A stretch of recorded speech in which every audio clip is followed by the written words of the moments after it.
दोस्तों, इस कहानी की शुरुआत में हम देखते हैं कपल को जो एक टैक्सी से अपने मामा के घर जा रहा था, क्योंकि उसके मामा ने उसको अर्जेंट बुलाया था। और दोस्तों, इस सफ़र में उन दोनों का साथ इनका एक दोस्त भी दे रहा था जिसका नाम था शुभम। दोस्तों, ये लोग बड़ी ही मौज मस्ती से आगे जा रहे थे। तभी हम देखते हैं ड्राइवर को जो बार बार अपनी घड़ी देख रहा था, जैसे उसे बहुत कुछ काम है या कुछ टेंशन है। थोड़ी देर के बाद दोस्तों आगे ले जाके वो ड्राइवर गाड़ी रोक देता है और इन्हें बोलता है कि अब आगे का सफ़र आपको पैदल ही तय करना पड़ेगा। दोस्तों, वो ड्राइवर कहता है कि आगे का सफ़र आपको खुद ही तय करना पड़ेगा, क्योंकि इस गांव के अंदर गाड़ी नहीं जाएगी। वो लोग बोलते हैं कि हमारे साथ लेडीज़ है, हमें प्लीज़ आगे छोड़ दो। लेकिन दोस्तों, वो ड्राइवर अपनी ज़िद पे ही अड़ा हुआ था। वो बोलता है कि आगे का सफ़र आपको खुद से ही तय करना पड़ेगा। और दोस्तों, वो इन तीनों को उतार कर वहाँ से अपनी गाड़ी लेकर निकल जाता है। दोस्तों, ये लोग फाइनली उतर जाते हैं और गांव की तरफ बढ़ने लगते हैं। तभी इन्हें आगे जाकर थोड़ी दूर के बाद बड़ी अजीबोगरीब चीज़ें दिखाई देने लगती हैं। जैसे एक पोस्टर लिखा हुआ था कि यहाँ किसी भी अनजान आदमी का आना मना है, 7 बजे के बाद यहाँ पे घूमना मना है, और अगर कोई इस गांव में अंदर आ गया तो उसका वापस जाना बहुत मुश्किल है। अब दोस्तों, ये सब देखकर इनको बहुत अजीब तो लग ही रहा था, लेकिन उसके बावजूद भी ये लोग हिम्मत करके उस गांव के अंदर एंटर कर जाते हैं। दोस्तों, ये लोग आगे घुस ही रहे थे गांव के अंदर कि तभी अचानक से कुछ औरतें इनको देख लेती हैं। और दोस्तों, वो औरत इनके पास आती है और इनके मुंह को कपड़े से ढकने लगती हैं, पता नहीं क्यों।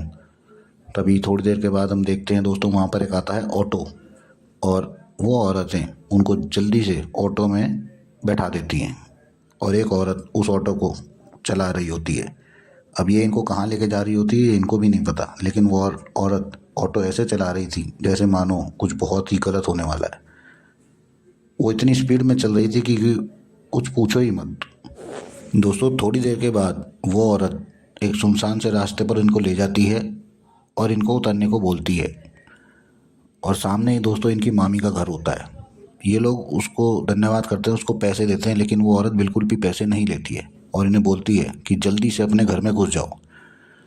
दोस्तों, ये घर के अंदर घुसते हैं, मामी दरवाज़ा खोलती है और ये तीनों लोग अंदर घर के एंटर कर जाते हैं। अब दोस्तों, ये तो हमें साफ पता लग गया था कि मामी ने इन लोगों को क्यों बुलाया था, क्योंकि इस गांव की एक परंपरा थी कि इस गांव में आकर कोई भी नया कपल अगर इस गांव में पूजा करता है तो उसके लड़का ही होता है।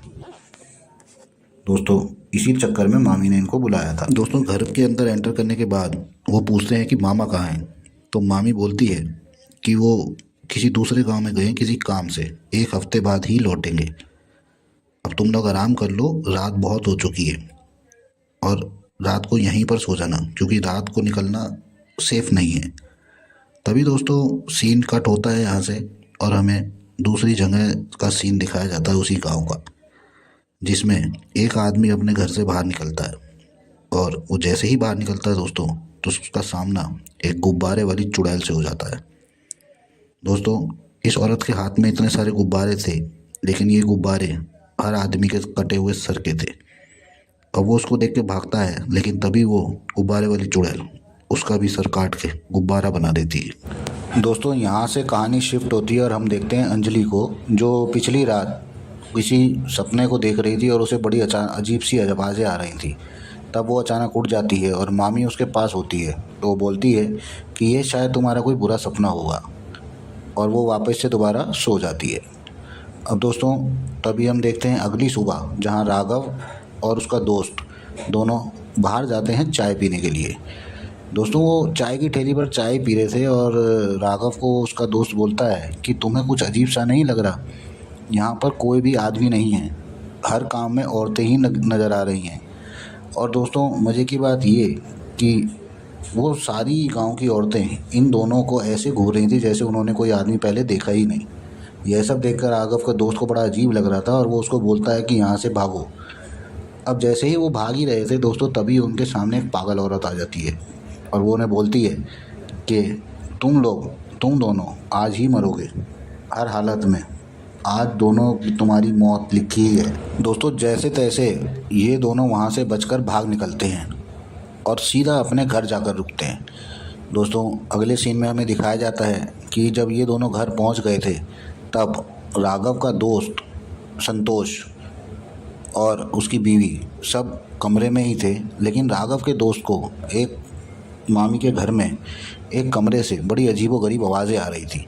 वो उसे देखने की कोशिश करता है, लेकिन राघव और उसकी बीवी वहाँ पर आ जाते हैं। तब संतोष बोलता है कि मैंने इस कमरे के पीछे कुछ ना कुछ आवाज़ सुनी है, इस कमरे के पीछे कोई तो है। लेकिन दोस्तों राघव बोलता है कि ये सब तुम्हारा वहम है, तुम यहाँ से चलो।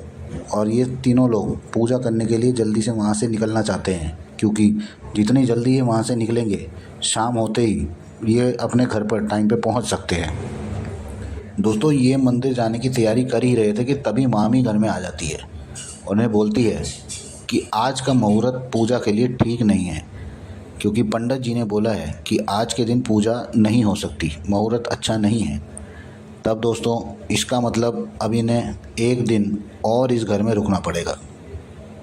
दोस्तों यह सब चल ही रहा था कि तभी कहानी शिफ्ट होती है और हमें दिखाया जाता है संतोष को, जो अभी भी उस दरवाजे के पीछे की आवाज़ को सुनना चाह रहा था और देखना चाह रहा था कि आखिर वहाँ पे है कौन। तब वो दरवाजे के नीचे छोटी सी जगह थी और वहाँ से अपना हाथ अंदर डाल देता है, लेकिन तभी दोस्तों उसका हाथ अंदर से कोई बहुत ज़ोर से पकड़ लेता है। और यह सब देखकर संतोष बहुत डर जाता है और चीखने चिल्लाने लगता है। चीखते चीखते दोस्तों वो वहाँ से किसी तरह अपनी जान बचाकर भागता है। और दोस्तों भागते भागते वो घर के बाहर निकल जाता है। अब राघव नहीं संतोष ने घर से बाहर तो निकल गया, लेकिन इसने बाहर निकलकर बहुत बड़ी गलती कर दी दोस्तों, क्योंकि वो गुब्बारे वाली चुड़ैल भी बाहर से निकल रही थी। अब वो शायद इसको भी गुब्बारा बना देगी। दोस्तों राघव ये सब देखकर अपने दोस्त को बाहर देखकर उसको ढूंढने की कोशिश करता है, लेकिन जब वो बाहर झांकता है तो वो देखता है कि उस गुब्बारे वाली चुड़ैल ने उसके दोस्त संतोष को गुब्बारा बना दिया। जैसे ही दोस्तों वो चुड़ैल वहाँ से जाती है, राघव उसको ढूंढने के लिए घर से बाहर निकल जाता है और पीछे से उसकी बीवी भी आ जाती है। अब दोस्तों जैसे ही राघव अपने घर वापस जा रहा था, लेकिन उससे ही पहले उस चुड़ैल ने राघव को भी अपना निशाना बना लिया और देखते ही देखते दोस्तों राघव भी गुब्बारे के अंदर तब्दील हो गया। यह सब देखकर दोस्तों राघव की बीवी बहुत ही दुखी हो गई, चिल्लाने लगी, लेकिन उस बेचारी के हाथ में करने को कुछ भी नहीं था। और तभी हम देखते हैं दोस्तों मामी को, जो उसको घर के अंदर लेके जाने लगी और उसे बोलती है कि अब तेरा राघव कभी भी इंसानी रूप में वापस नहीं आएगा। और वो दोस्तों उसको जैसे तैसे घर के अंदर ले जाती है। तभी हमको दूसरे सीन में दिखाया जाता है दोस्तों कि राघव का मामा एकदम से वहाँ पर आ जाता है। अब दोस्तों आप लोग सोच रहे होंगे कि ये मामा एकदम से कैसे आ गया। तो दोस्तों आपकी जानकारी के लिए मैं बता दूं कि ये मामी का एक चाल थी, एक षड्यंत्र था राघव को निशाना बनाने का, क्योंकि राघव की मामी ने ये चाल चली थी कि अगर वो उस चुड़ैल को 2 जने दे देगी तब वो चुड़ैल इसके पति को छोड़ देगी। और यह सब सुन के दोस्तों राघव की बीवी बहुत ही गुस्सा होती है और मामी को खूब भला बुरा सुनाती है। दोस्तों मामा अपनी सारी बीती बातें बताता है राघव की बीवी को, क्योंकि वो दरअसल में पहले एक वैद्य था। अब दोस्तों ये गुब्बारे वाली चुड़ैल किसी और गांव में थी, जहां पर असल में कोई ना कोई बीमारी वहां चलती ही रहती थी अजीबोगरीब, और ये उनका इलाज करने जाता था। तब दोस्तों उस गुब्बारे वाली चुड़ैल की शादी हो जाती है और शादी होते ही दोस्तों उसका पति बीमार हो जाता है और वो गुब्बारे वाली चुड़ैल जो थी वो अपने पति को ठेले पर यहाँ पर इलाज करने के लिए लेकर आती है। लेकिन दोस्तों ये वैद्य जो है ये पूरे गांव के दिमाग में एक बात डाल देता है कि इस आदमी के शरीर में बड़ी भयानक बीमारी पल रही है, इसका कोई इलाज मत करना, नहीं तो ये बीमारी तुम्हारे भी आ जाएगी। अब दोस्तों उसका पति उसके सामने बिलक बिलक कर मर गया। तभी दोस्तों उस गुब्बारे वाली चुड़ैल ने इस गांव को श्राप दिया कि इस गांव में अब कोई भी खुशी से नहीं रह सकेगा और ना ही किसी का सुहाग ही बचेगा। दोस्तों अपने पति को मरता देख उस औरत ने एक औजार की मदद से अपना गला वहीं काट लिया और दोस्तों तब से वो एक गुब्बारे वाली चुड़ैल बन गई। अब दोस्तों ये सारी बात सुनकर अंजलि को बहुत गुस्सा आता है, लेकिन अब गुस्सा करने से कोई फ़ायदा नहीं था, क्योंकि जो होना था वो तो हो ही चुका। अब दोस्तों अंजलि मामी के साथ एक तांत्रिक के पास जाती है, क्योंकि उसे अपने पति की जान बचानी थी और वो बाकी औरतों की तरह नहीं थी कि चुपचाप बैठ जाए। तब वो डिसाइड करती है अपनी मामी के साथ और अपनी मामी को एक तांत्रिक के पास लेकर जाती है। थोड़ी देर में हमें दोस्तों कहानी यहाँ से शिफ्ट होती है और हमें दिखाया जाता है उस तांत्रिक के पास का सीन। और वो तांत्रिक उसे बोलती है कि जैसी हिम्मत तूने अपने आदमी को बचाने के लिए दिखाई है, अगर ऐसी ही हिम्मत ये सारी गांव की औरतें करें तो शायद उस चुड़ैल की ताकत ख़त्म हो जाएगी और तुम सबके पति वापस आ जाएंगे। बस दोस्तों इतना सुनना ही था। तभी अंजलि वहाँ से उठती है और गांव में चली जाती है। अब गांव की सारी औरतों को वो समझाती है कि तुम कैसी पत्नियां हो जो एक चुड़ैल से अपने पतियों को वापस नहीं ला सकी, लेकिन मैं तुम्हारी तरह बिल्कुल भी नहीं हूँ। चाहे वो चुड़ैल हो चाहे कुछ भी हो, मैं अपने पति को उस चुड़ैल से वापस लेकर आऊँगी। दोस्तों अंजलि सब गांव की औरतों को बहुत मोटिवेट करना चाह रही थी और उसका असर भी हो रहा था। सारी औरतें मोटिवेट भी हो गई थी। और दूसरे सीन में हम देखते हैं दोस्तों कि गांव की सभी औरतें दुल्हन की तरह तैयार होकर एक चौराहे पर आ जाती हैं। अब दोस्तों इन सब में सबसे पहले अंजलि उस चुड़ैल के पास जाती है और उसे बोलती है कि तुम्हारे साथ जो हुआ वो तो गलत था, लेकिन उसकी वजह से तुम पूरे गांव के आदमियों को मार दो, ये कोई इंसाफ नहीं। तब वो गुब्बारे वाली चुड़ैल बोलती है कि मुझे जो करना था मैंने किया और ज़्यादा यहाँ से बोलने की ज़रूरत नहीं है, नहीं तो मैं तुझे भी मार डालूँगी। दोस्तों गुब्बारे वाली चुड़ैल उसकी मदद करने के लिए बिल्कुल मना कर देती है।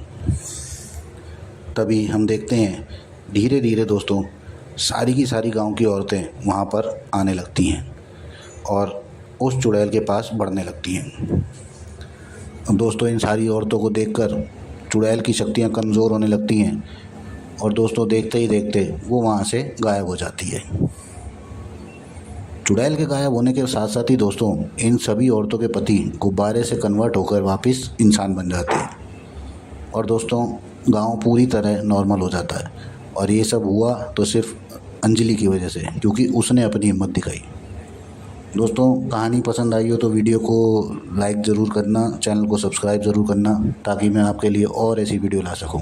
तब तक के लिए बाय बाय, टाटा।